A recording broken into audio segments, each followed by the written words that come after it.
Right, so let's start our lightning talks session 2, and the first presentation will be given by Jim So Nyun from UC San Diego, and the title of this talk is called "A Shot in the Arm: Injecting Local Catalog Data into OCLC Master Records Using a Connexion Macro-Assisted Workflow." So take it away, Jim. Hey guys, thank you, Kevin. So has this ever happened to you? You say, yes, I'll do a lightning talk. And then you kind of realize as you're putting your slides together, oh, this is not a lightning talk. So what I'm going to do is really quickly breeze through the slides that I have. And there were still too many slides. So MOUG people, you're all my people. I'm letting you in on a giant secret here. There are some hidden tracks at the end of this presentation with more detail. So feel free to download the PowerPoint if you want a little more detail on this project. So I'll be talking about this little project that I've done 2 iterations of. 2 years ago, I co-presented at MOUG with Kurt Hanselman on some work we've been doing with Alexander Street Press online resource titles about taking some kind of icky records and making them at least somewhat better. And not long after that, I kind of realized some of those records were merging into icky records again. And so, well, what do you do? We could bring those records into our local catalog, but I'd asked our database maintenance folks not to do that for our media titles for the time being. So we still had in our catalog some pretty good records with 100s and 700s, especially, that had undergone some pretty good authority work. And we really would hate to lose the work that we'd done before. And so came up with this kind of slightly crazy authority salvage project using a Connexion macro. Actually, a pair of them. I am not a programmer, disclaimer here, but even if you aren't, you can do some kind of interesting, useful things. So we decided, let's output some of this authority controlled data and put it into the OCLC records that they've been merged into, or the records of ours that have been touched. So we output information from our catalog, the OCLC number, the local ILS catalog in the source catalog or home catalog, so that we can bring these back and overlay our old records with the new OCLC version. And then the 100 and 700 data that we want to replace the master records. And all these things were living in our catalog. We had Backstage Library Works do some authority processing for us, which also provided subfield 0 IRIs for their identifiers for their authorities. But if I were to inject those into the master records and control the headings, all of that work would disappear. Because if you have a subfield 0, when you control that, that goes away. But I decided to morph those into subfield 1 real world objects just by doing a little bit of surgery on the stem for each of these identifiers. So the base number at the very end, the nougat heart of all of these identifiers, stays the same, whether it's the authority or the real world object with the id.loc.gov database anyway. And so came up with, there's some other details here I won't go into right now. So we did append then to the 100 and 700 strings when we came up with IRIs for them, or Backstage did for us, morph those into real world object identifiers. So a line of macro food looks something like this. So it's the OCLC number, the home catalog number, and then the 100s. So you can see Jakob Handel here. His subfield 0 has been morphed into a subfield 1. And there are 2 700s in this record. And so they've been stacked here in tab format and then separated with carets. And here we return really quickly to Jim is not a programmer. I had a real hard time with diacritics and came up with a kludge here of using output from our catalog that employs this curly bracket notation. And through the magic of macros, was able to come up with how they should look pretty reliably. So the next thing then was to feed that data, a file of these into the macro. And I usually did these, a file of about 500 at a time. 30 seconds, Jim. All right, and out comes a file of things. And then I had another macro that goes through and checks whether these things authority controlled.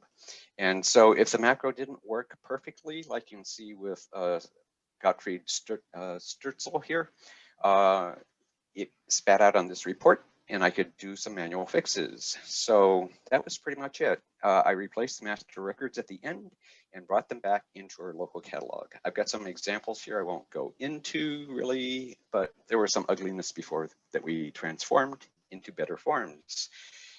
And let's see, I am sharing all of these here. And you can go there and get your macros. Okay, time's up.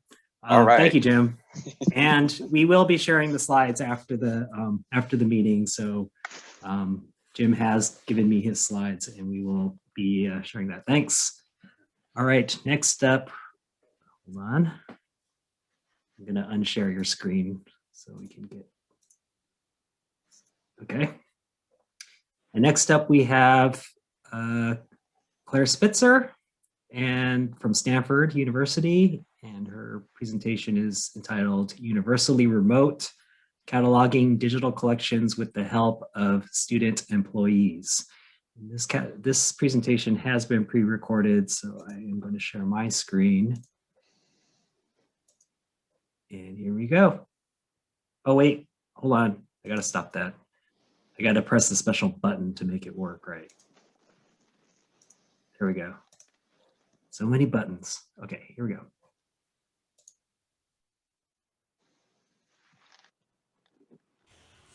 Hi, I'm Clare Spitzer, and I'm the Sound Archives Metadata Librarian at Stanford University's Archive of Recorded Sound. Today, I'm giving a quick talk about a remote project that's turned out to be effective and engaging for our student employees as we continue to work from home. Over the years, there's been an accumulating backlog of collections that have been digitized but are in need of full descriptions. This has been happening in part because, unlike other projects, these digitized collections aren't taking up any physical space or costing any money, so they've understandably been backburnered.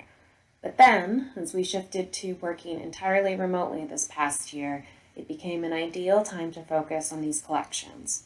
It also turned out to be a really great project for student employees who've continued working for the archive remotely. This has turned out to be an engaging remote project for student employees, especially because we're sometimes able to assign projects based on what area of music students are interested in. There are currently 2 students working on this project, and conveniently, one enjoys classical music while the other is particularly interested in working with materials related to jazz. Some of the collections the first student has worked on are the Judith Rosen collection and the Kirsten Flagstad collection. The Judith Rosen collection consists of recordings of performances, lectures, and radio programs concerning classical music, with a particular focus on 20th century composition as well as female musicians and composers. There are 226 digitized recordings.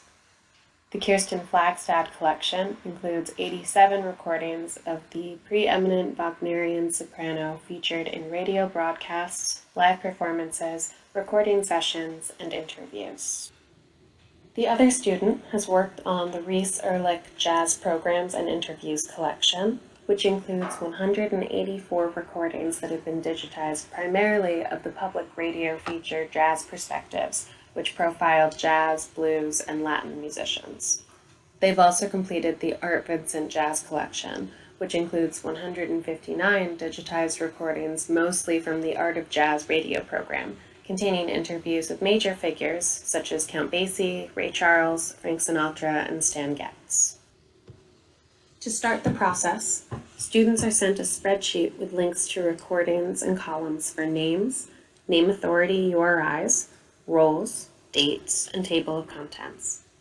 They listen to the recordings and look at any accompanying images to include every composer, performer, ensemble, and conductor, sometimes adding up to 20 or 30 names depending on the collection and recording. After checking their work, I use OpenRefine to merge their spreadsheet with the complete collection mod spreadsheet. In the collection mod spreadsheet, I create a new column based on the shared ID in each spreadsheet, and use the grel cell cross function to bring in their work. Once all the columns are merged, I add subject and genre headings to each recording, bulk update the collection metadata in our digital repository, and release all collection objects to our online catalog. At this point, we've released 3 large collections with updated metadata that students have worked on, totaling 446 digitized recordings, with 2 more collections that should be released in the next month. I always make sure to let the students know when they can see the final product of their work in the catalog. It's been really great to hear about their enthusiasm working with these collections and seeing the final outcome, as I hope our patrons will feel about being able to easily access these collections remotely. Thank you so much for your time, and thank you to the MOUG Programming Committee for letting me share this project. Here's my contact information, as well as a picture of my cat, Zico, or suggestions for this project. Thank you.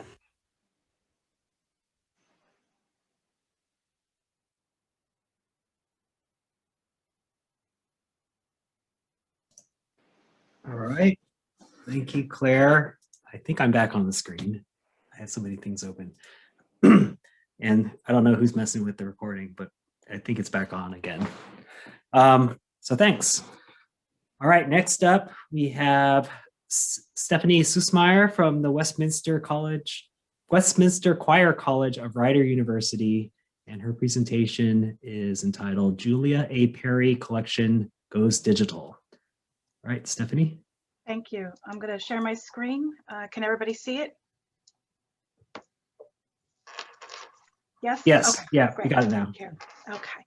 All right. Hello, everyone. My name is Stephanie Sussmeyer. I am the Special Collections and Archives Librarian at Westminster Choir College of Rider University. And my presentation today is about the Julia A. Perry Collection Going Digital. There we go. Julia A. Perry was born in 1924 in Lexington, Kentucky, to African-American parents. She attended the University of Akron before making her way to Westminster Choir College, earning her bachelor in music and master's in music. She also studied at the Berkshire Music Center, Juilliard, and took conducting courses in Siena, Italy. She lectured in Europe, taking a position with Florida A&M, and continued to conduct orchestras and teach piano. Julia A. Perry was a prolific composer, and her life and works are still studied to this day. Unfortunately, many of her compositions have been lost, so any items relating to Julia A. Perry have become heavily sought after. To date, the Julia A. Perry Special Collection is the most popular collection at Talbot Music Library for special collections, with inquiries from all over. Just recently, I've had a request from a professor in London who wanted to travel to Talbot to view the collection. Other things that make Perry stand out is that she overcame so many obstacles, including limitations set at the time, such as race, gender, and later on her health. There were not many African-American women composers in her time, and on top of that, she suffered many strokes in her life. One stroke even paralyzed her on the right side, but she refused to let it stop her, and she taught herself to write with her left hand so she can continue to compose.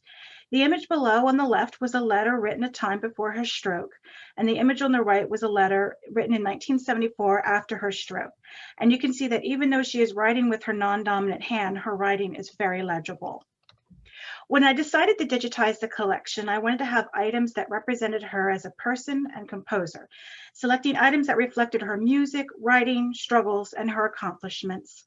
I divided the collection into 5 series: correspondence, photographs, music compositions, biographical information, programs, and written works. Our digital collections platform is Content DM, and before creating a new digital collection, I take a look at the digitized content and decide on the metadata elements, recording everything on Excel. After I create a new collection on the server side of Content DM, I go into the fields section and arrange the desired fields, making sure what I want is searchable and mapped accordingly. After uploading the digitized content onto Content DM, I copy paste the metadata from Excel, and I particularly love the right mouse click fill all option, which fills everything in the field. You can also input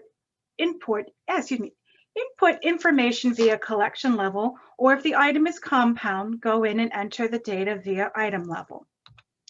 These are my examples, including the metadata in Excel, editing and arranging fields on the server side, and adding data in Content DM itself.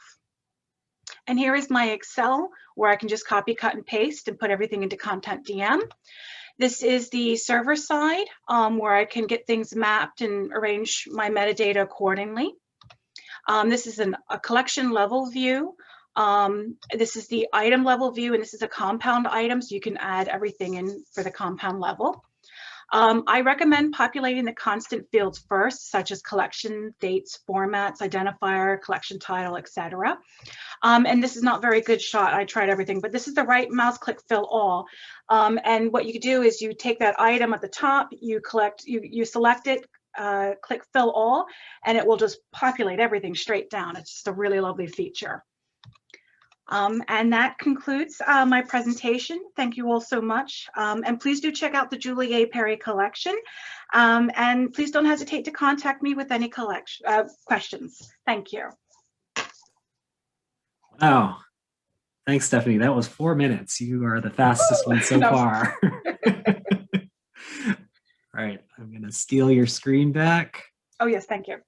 And then I will be starting our fourth and final lightning talk of the entire, actually the final thing of this entire meeting, except for a couple words I want to say at the end. So I would like to introduce Thomas Pease from the Library of Congress and Michelle Hahn from Indiana University, and their presentation, lightning talk, is called Yo-Ho, A Trader's Life for Me, or The Terrible Tales of Traded Tapes in Our Special Collections. So take it away.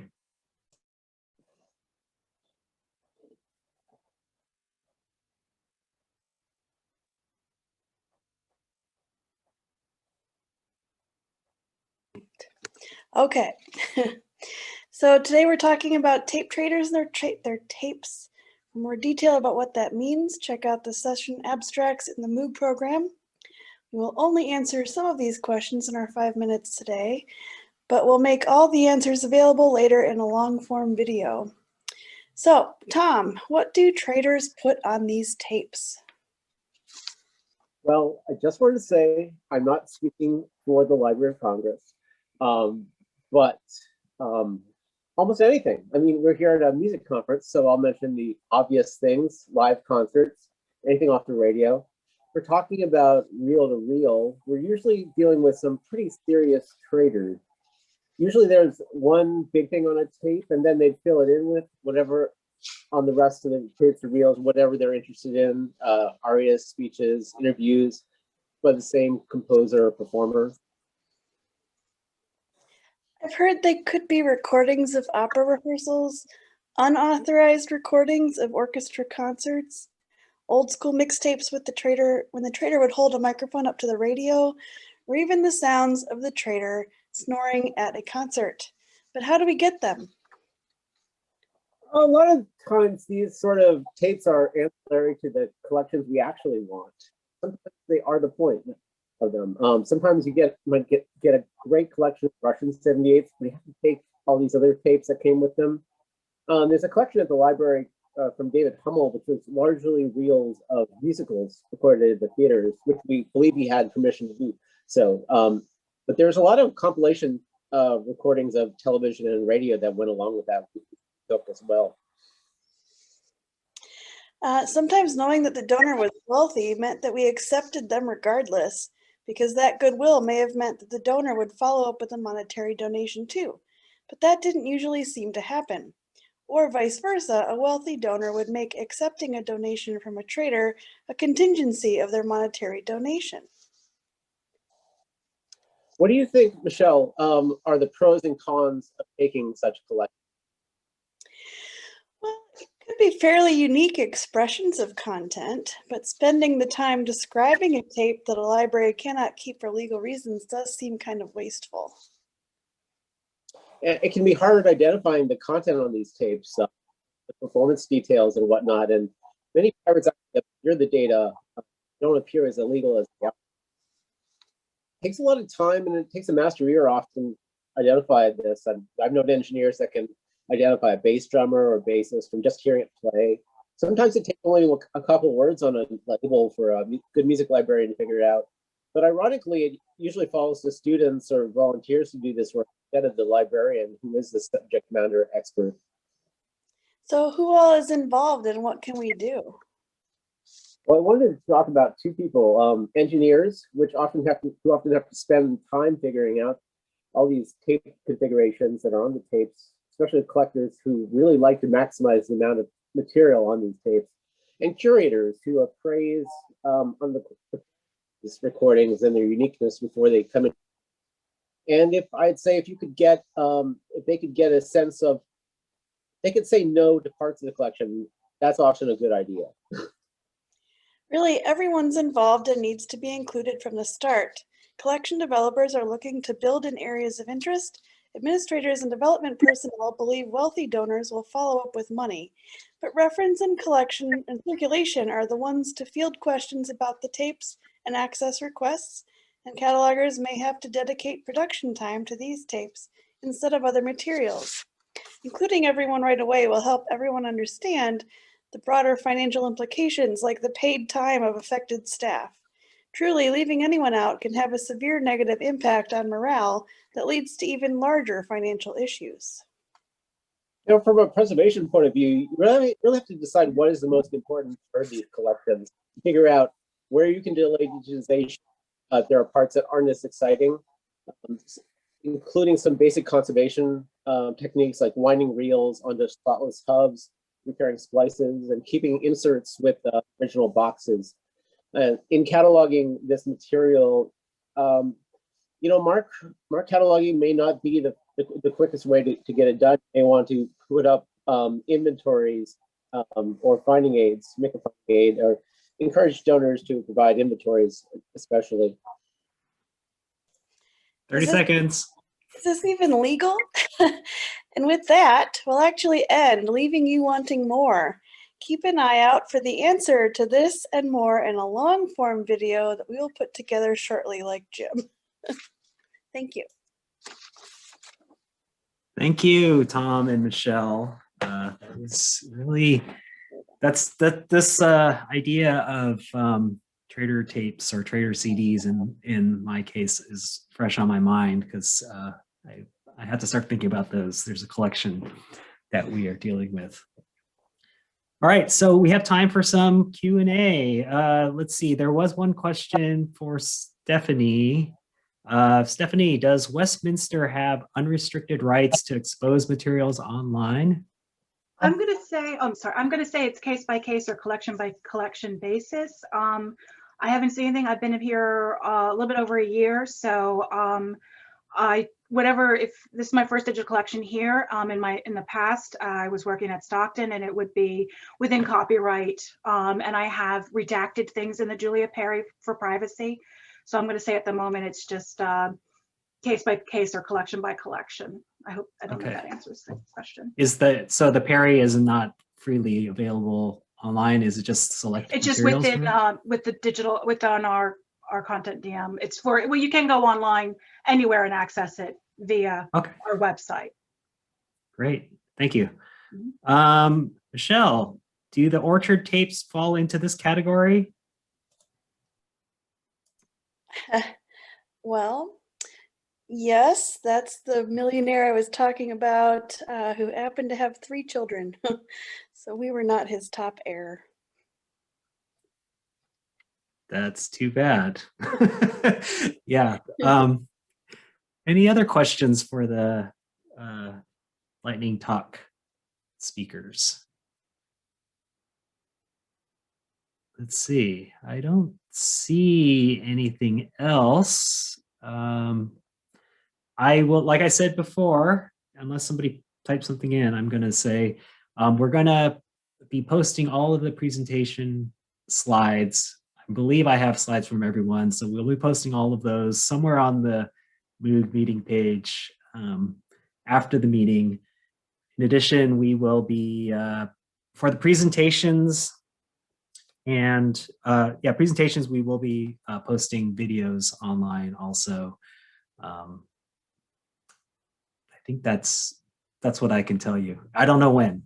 It's going to happen as soon as I can get to it, but it may be a little while. We have MLA coming up next week, if some of you all are going to be attending that. But let's see. I guess, what about Ask Everything? No, actually, Ask Everything, we are not posting the videos online. What we did is we recorded them, and we're going to maybe not transcribe them. That's not quite the right word, but we're going to take notes from the Ask Everything sessions and publish that in the newsletter. I think. I hope I'm not speaking out of turn, since Heather is the newsletter editor. But that was my idea. The reason we didn't want to post Ask Everything and the discussion sessions is we kind of wanted to leave it open to more open discussion, just in case sensitive topics came up. I think less so for Ask Everything, but still, it's when you're in a discussion, sometimes things go in different directions that you're not expecting. So, all right.